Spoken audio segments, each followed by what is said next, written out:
Indian prime മിനിസ്റ്ററായ Narendra Modi July 8 മുതൽ July 10 വരെയാണ് ഓസ്ട്രേലിയയിൽ സന്ദർശനം നടത്തുന്നത്.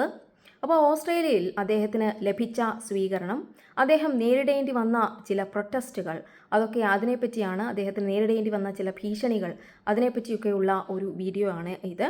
ഞാൻ കുറച്ച് പോയിന്റ്സ് ഒക്കെ നോട്ട് ചെയ്ത് വെച്ചിട്ടുണ്ട്. അപ്പോൾ അതാണ് നമ്മളിവിടെ പറയാൻ പോകുന്നത്. ഒന്നാമതായിട്ട് അദ്ദേഹം എന്തിനാണ് ഓസ്ട്രേലിയയിൽ പോയത് എന്ന് നോക്കാം. ഓസ്ട്രേലിയയിൽ അവിടെ ഒരു സമ്മിറ്റ് നടന്നു. ആ സമ്മിറ്റിൻ്റെ പേരെന്ന് പറയുന്നത് 3rd ആനുവൽ ലീഡേഴ്സ് എന്ന് പറയുന്ന സമ്മിറ്റ് ആയിരുന്നു.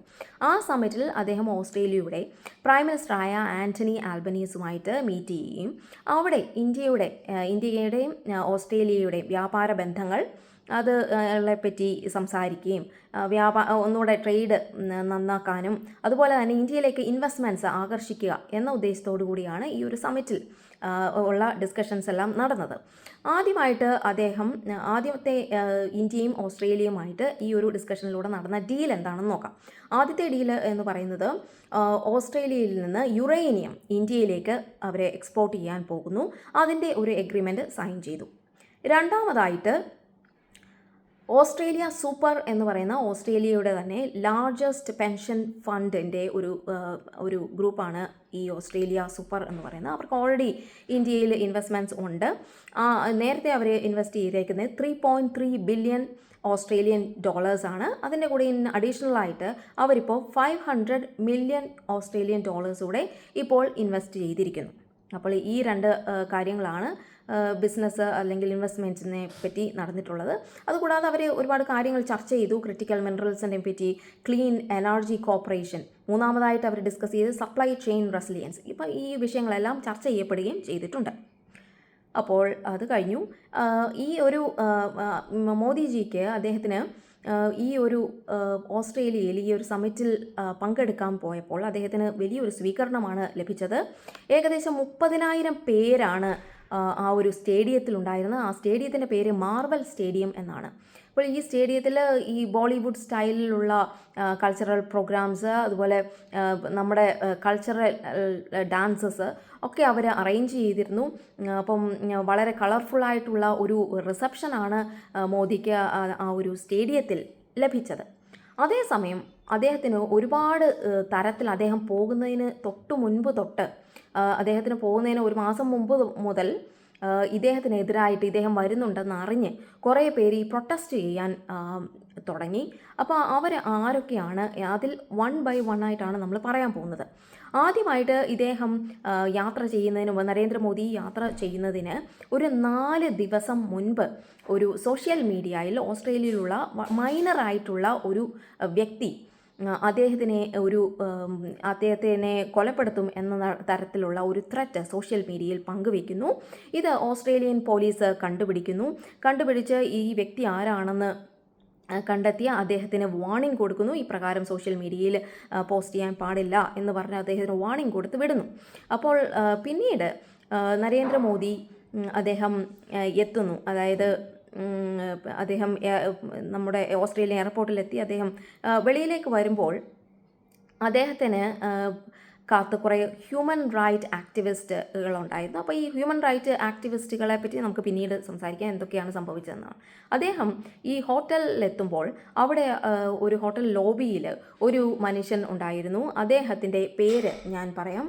അദ്ദേഹത്തിൻ്റെ പേര് ഹ്യൂഗോ ലെനൻ എന്നാണ്. അദ്ദേഹം ഈ ഒരു ഹോട്ടലിൻ്റെ ഒരു ബാൽക്കണിയിൽ നിന്നുകൊണ്ട്, അതായത് പ്രൈം മിനിസ്റ്റർ മോദി നടന്ന് കയറി വരികയാണ്. അപ്പോൾ അദ്ദേഹത്തിന് ഒബ്സീൻ കമൻസ്, അദ്ദേഹത്തിൻ്റെ വായിൽ നിന്ന് വളരെ മോശമായ കമൻസ് മോദിയെ പറയുന്നു.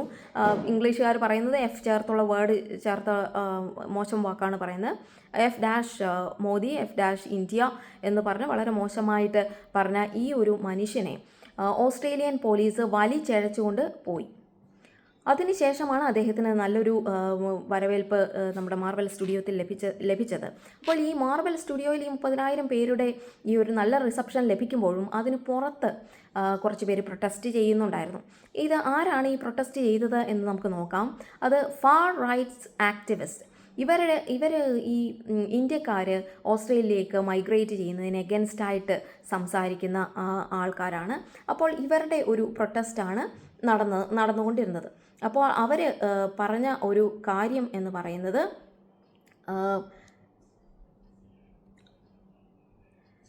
Go back Modi, take vote.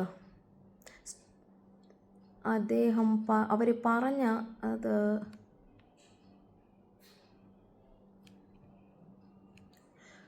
Modi go home take the rest with you എന്നാണ് പറഞ്ഞത്. അപ്പോൾ ഈ ഒരു പ്രൊട്ടസ്റ്റാണ് ഈ മാർബൽ സ്റ്റേഡിയത്തിന് പുറത്ത് നടന്നത്. അത് ഒന്ന്, ഇവർക്ക് ഇന്ത്യക്കാർ ഓസ്ട്രേലിയ വരുന്നതിൽ താല്പര്യമില്ല. രണ്ടാമത് നടന്ന ഈ മോദി വരുന്നതിന് തൊട്ട് മുൻപായിട്ട് തന്നെ പ്രൊട്ടസ്റ്റ് തുടങ്ങിയ 2 ഗ്രൂപ്പുകളുണ്ട്. ഒരു ഗ്രൂപ്പിൻ്റെ പേര് എന്ന് പറയുന്നത്, അവർ വളരെ ഫേമസ് ആയിട്ടുള്ള ഗ്രൂപ്പ് തന്നെയാണ്, ആംനസ്റ്റി ഇൻ്റർനാഷണൽ എന്ന് പറയുന്നത് ഒരു ഇൻ്റർനാഷണൽ ഹ്യൂമൻ റൈറ്റ്സ് ഗ്രൂപ്പാണ്. അപ്പോൾ അവർ പറയുന്നത്, അവർ ഓസ്ട്രേലിയൻ പ്രൈം മിനിസ്റ്ററോട് അഭ്യർത്ഥിക്കുകയാണ്. പ്രൈം മിനിസ്റ്റർ മോദി വരുമ്പോൾ നിങ്ങൾ ഈ ബിസിനസ്സിനെ പറ്റി മാത്രം സംസാരിച്ചാൽ പോരാ, നിങ്ങൾ ബാക്കിയുള്ള കാര്യങ്ങളും കൂടെ ഒക്കെ സംസാരിക്കണം, ഹ്യൂമൻ റൈറ്റ്സിനെ പറ്റി സംസാരിക്കണം എന്ന് പറഞ്ഞ് അവർ മുൻപോട്ട് വെച്ച കുറച്ച് കാര്യങ്ങളുണ്ട്. അതായത് ഒന്നാമത്തെ പോയിന്റ് എന്ന് പറയുന്നത്, ഇന്ത്യയിലെ ജനാധിപത്യ സ്വാതന്ത്ര്യവും മനുഷ്യാവകാശങ്ങളും സംരക്ഷിക്കപ്പെടണമെന്ന് അവർ പറയുന്നുണ്ട്. പിന്നീട് വേറെ പറയുന്നതെന്ന് പറയുന്നത്,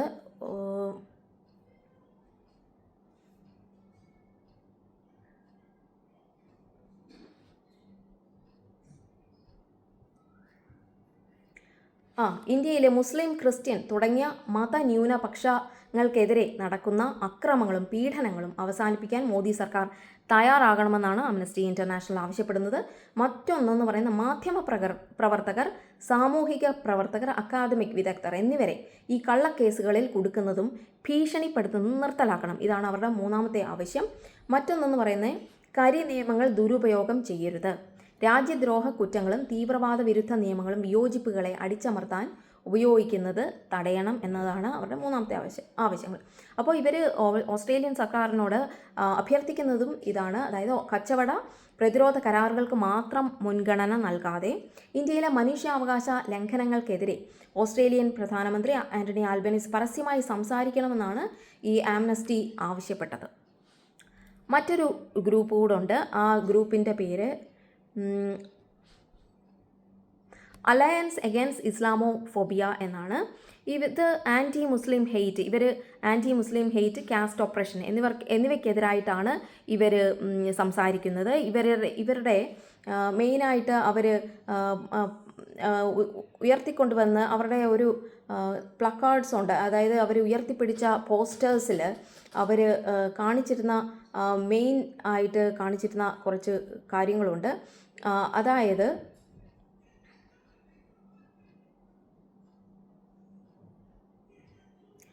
സ്റ്റോപ്പ് ബുൾഡോസിങ് മുസ്ലിം ലൈഫ്സ് ഒരു പോസ്റ്ററിൽ കാണിച്ചിരുന്നതാണ്. വേറൊന്ന് കാണിക്കുന്ന അഫ്രീൻ ഫാത്തിമ കെ ഘർ पर ബുൾഡോസർ ചലാനെ വാലെ യോഗി സർക്കാർ മൂദാബിദ് എന്നാണ് തോന്നുന്നത്, അത് വ്യക്തമല്ല. അതാണ് വേറൊരു പോസ്റ്റർ എഴുതിയിരിക്കുന്നത്. എനിക്ക് ഹിന്ദി അത്രയ്ക്ക് അറിയില്ല, ടു ബി ഓണസ്റ്റ്. അപ്പം അത് അങ്ങനെ കുറേ പോസ്റ്റേഴ്സാണ് കാണാൻ സാധിക്കുന്നത്. അത് അപ്പോൾ ഇത്തരത്തിൽ ഉള്ള പ്രൊട്ടസ്റ്റാണ് ഈ അലയൻസ് അഗൈൻസ്റ്റ് ഇസ്ലാമോഫോബിയ ഉയർത്തിക്കൊണ്ടുവന്നത്. അപ്പോൾ എന്താണ് ഈ ഫാത്തിമ അഫ്രീൻ്റെ കാര്യമെന്ന് നമുക്ക് നോക്കാം. ഫാത്തിമ അഫ്രീൻ്റെ ഇൻസിഡൻറ്റ് എന്ന് പറയുന്നത്, ഫാത്തിമ അഫ്രീൻ എന്ന് പറയുന്നത് 19 വയസ്സ് മാത്രം പ്രായമുള്ള ഒരു സ്റ്റുഡൻറ്റ് ആക്ടിവിസ്റ്റാണ്. അപ്പോൾ ഇവരുടെ വീട് എന്ന് പറയുന്നത് BJP സർക്കാർ അതായത് ഇവരുടെ വീട് നിൽക്കുന്നത് സർക്കാരിൻ്റെ പ്രോപ്പർട്ടിയിലാണ് എന്ന് ആരോപിച്ച് ഇവരുടെ വീട് ബുൾഡോസർ വെച്ച് ഇടിച്ച് പൊളിച്ച് കളയുകയുണ്ടായി. അതുപോലെ അപ്പം ഈ ഒരു ആക്ടിവിസ്റ്റുകൾ പറയുന്നത് ഇന്ത്യയിലെ പല സ്റ്റേറ്റുകളിലും BJP സർക്കാർ ഇത്തരത്തിൽ ചെയ്യുന്നുണ്ടെന്നും, അതായത് ഇത് ഇലീഗലായിട്ടാണ് വീടുകൾ വെച്ചിരിക്കുന്നതെന്ന് പറഞ്ഞ് മുസ്ലിങ്ങളുടെ ഷോപ്സും മുസ്ലിങ്ങളുടെ വീടുകളും ഇത്തരത്തിൽ ബുൾഡോസർ വലിച്ച് ഇടിച്ചു നിരത്തുന്നു ഉള്ള ഒരു ആരോപണമാണ് പറയുന്നത്. അപ്പോൾ ഇത് ശരിക്കും ഇന്ത്യയിൽ നടന്നിട്ടുള്ളതാണ്. ഇപ്പോൾ സുപ്രീം കോർട്ട് പറഞ്ഞിരിക്കുന്നത് അഡ്വാൻസ്ഡ് ആയിട്ട് ഇത്തരത്തിൽ ഒരു വീട്, ഒരു മുസ്ലിമിൻ്റെ ആയിക്കോട്ടെ, ഏതൊരു വ്യക്തിയുടെ വീടായാലും മുൻകൂട്ടി അവർക്ക് നോട്ടീസ് കൊടുക്കണം, ഒരു ഹിയറിംഗ് വേണം. അതിനുശേഷം കോർട്ടിൻ്റെ അപ്രൂവലോടെ കൂടെ മാത്രമേ ഈ വീടുകൾ ഇങ്ങനെ ബുൾഡോസർ വെച്ച് ഇടിച്ചു നിരത്താവൂ എന്ന് ഇപ്പോൾ ഒരു സുപ്രീം കോർട്ടിൻ്റെ ഓർഡർ ഇപ്പോൾ വന്നിട്ടുണ്ട്. അപ്പോൾ അതവിടെ നിൽക്കട്ടെ. അതാണ് രണ്ടാമത്തെ ആക്ടിവിസ്റ്റുകൾ. പിന്നെ മൂന്നാമത് എന്ന് പറയുന്നത് ഖാലിസ്ഥാൻ അവരുടെ ആവശ്യം അറിയാം. പഞ്ചാബിൻ്റെ സിഖുകാർക്ക് മാത്രമായിട്ട് അവർക്കൊരു രാജ്യം വേണമെന്നുള്ളതാണ് ഖാലിസ്ഥാനികളുടെ ആവശ്യം. അവർക്ക് പഞ്ചാബിൻ്റെ ഭാഗം വേർതിരിച്ചെടുത്ത് പിന്നെ ഒരു സിക്കിന് മാത്രമായിട്ട് ഒരു രാജ്യം സ്ഥാപിച്ചെടുക്കണമെന്ന് ആവശ്യത്തോടെ ആണ്. അപ്പോൾ ആ ആക്ടിവിസ്റ്റുകൾ അതിൻ്റേതായ സ്ലോഗൻസ് പറയുന്നു. അവർക്ക് ഇൻഡിപെൻഡൻ്റ് ആയിട്ടുള്ള നേഷൻ വേണമെന്ന് തരത്തിൽ മോദിക്ക് എഗൻസ്റ്റ് ആയിട്ട് മുദ്രാവാക്യങ്ങൾ വിളിച്ച് അവരുടെ പ്രൊട്ടസ്റ്റ് ഉണ്ടായിരുന്നു. അപ്പോൾ ഇത്തരത്തിൽ 3 തരത്തിലുള്ള ഒരു പ്രൊട്ടസ്റ്റാണ് നടന്നത്. എന്നാലും ഇത്രയൊക്കെ പ്രൊട്ടസ്റ്റുകളും 3 തരത്തിലുള്ള പ്രൊട്ടസ്റ്റുകൾ അതായത് ഫാർ റൈറ്റ് ആക്ടിവിസ്റ്റിൻ്റെ, രണ്ടാമത് ഹ്യൂമൻ റൈറ്റ്സ് ആക്ടിവിസ്റ്റിൻ്റെ, മൂന്നാമത്തത് ഖാലിസ്ഥാൻ ആക്ടിവിസ്റ്റിൻ്റെ. അപ്പോൾ ഈ 3 തരത്തിലുള്ള പ്രതിഷേധങ്ങളൊക്കെ ഇദ്ദേഹത്തിന് പരസ്യമായിട്ടും പ്രത്യക്ഷത്തിലും പരോക്ഷത്തിലും ഒക്കെ നേരിടേണ്ടി വന്നെങ്കിലും നമ്മുടെ ഓസ്ട്രേലിയൻ പോലീസ് വളരെ എഫിഷ്യൻ്റാണ്.